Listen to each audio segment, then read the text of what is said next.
In the book, The Right to Remain Innocent, by James Duane, it talks about the importance of understanding your rights when talking to police or any other federal agent. Basically, the point that he drives home is that your words can and will be used against you.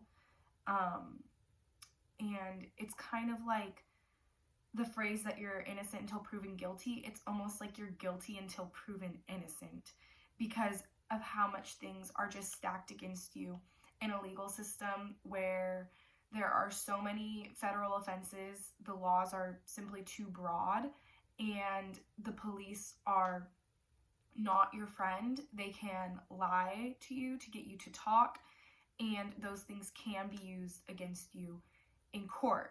However, there is also an interesting point that if you lie when talking to a police officer or a federal agent in terms of an investigation, that can be another charge against you. So the police are trained to use techniques when dealing with investigations, and they are allowed to lie to you about whether you're regarded as a suspect or not currently. They could just frame it as, we just want to talk to you, and not disclose that you're a suspect in the crime. They can lie about the status of the investigation. I think one terrible example was the parents of a girl who had been murdered were brought in, and they were questioning the parents for an hour, as if the girl were still alive. And they didn't disclose until after that hour of questioning that they had already found the dead body of the girl. So that's just one example there. Also, a lot of people are under the assumption that if you have nothing to hide, there's no reason that you shouldn't talk to the police. Kind of like that thought of, I'm not guilty, and it's an innocent assumption. Maybe they feel that they should talk to the police out of civic duty. However, that's simply not true. Whether you're innocent or guilty or regarded as the suspect of a crime or not, the author really drives home the point that it's not really safe to talk to the police because you could accidentally give them too much information, irrelevant information, or just innocently give them incorrect info, and this can all become incriminating for you in the end in a court of law.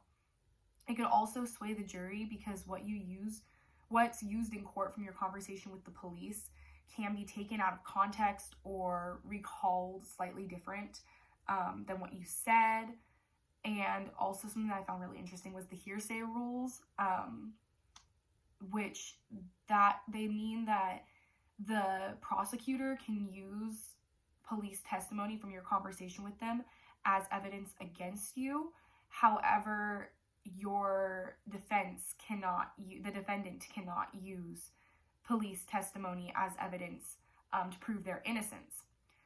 So a lot of things can be taken out of context that way, I feel. Also, I find it interesting, just the psychology of all this, that police are only human, prosecutors are only human, jurors are only human, and just the ability to remember correctly is a very interesting thing that I've learned about in psychology before.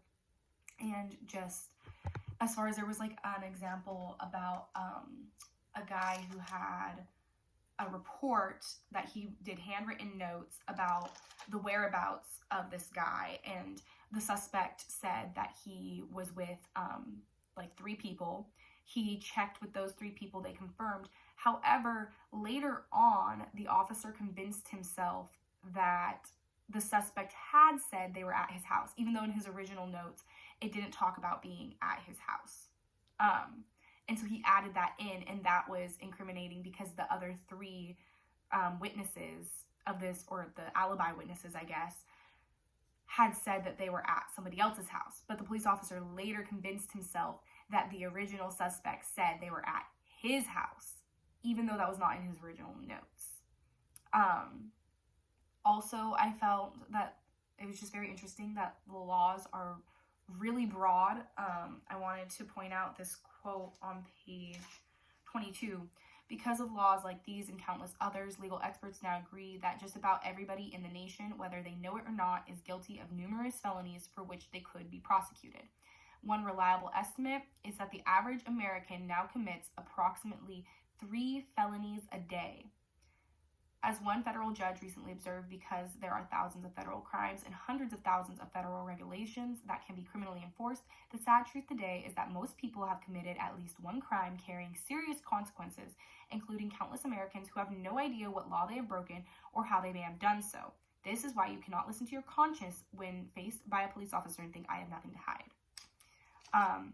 I feel like that quote really just sums up why, even if you think you have nothing to hide, you should not talk to the police, because you simply do not know fully. It's kind of impossible to know every single federal offense, and there are only more laws being written in to the United States Code as time goes on. I think the very most important part of this book was what it taught about how to exercise your rights regarding the Fifth and Sixth Amendments. Basically, it's not as simple as just don't talk to the police. When you are confronted in a situation, it's important to plead the Sixth firmly, because in recent years, the Supreme Court has kind of decided that silence equals guilt almost. So just being silent when faced with police questions might not be in your best interest. There was an example in, I think it was the Salinas case, where the defendant had been asked if the shells from his shotgun would match those found at the crime scene, and he did not answer, which is important and valid because coincidences happen. There was other examples in the books, like what if coincidentally it did match, but that doesn't mean that he committed the crime. And so it was smart that he didn't answer. However, it was cited in court that he suspiciously refused to answer the police. So that was in turn used against him. So although the Fifth Amendment was intended to protect the innocent and the guilty, in recent years it seems that it is just further evidence in court for being guilty.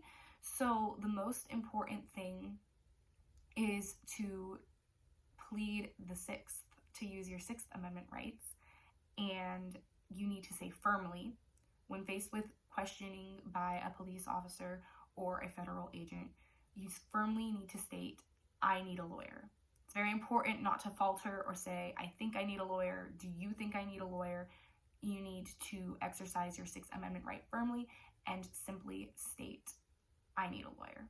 And I think that was the most important part of the book, because now if any of us who have read this book ever find ourselves in that situation, we understand that even if we have nothing to hide, why it's important to not talk to the police officers and all of the messy implications that could come if we did choose to do that.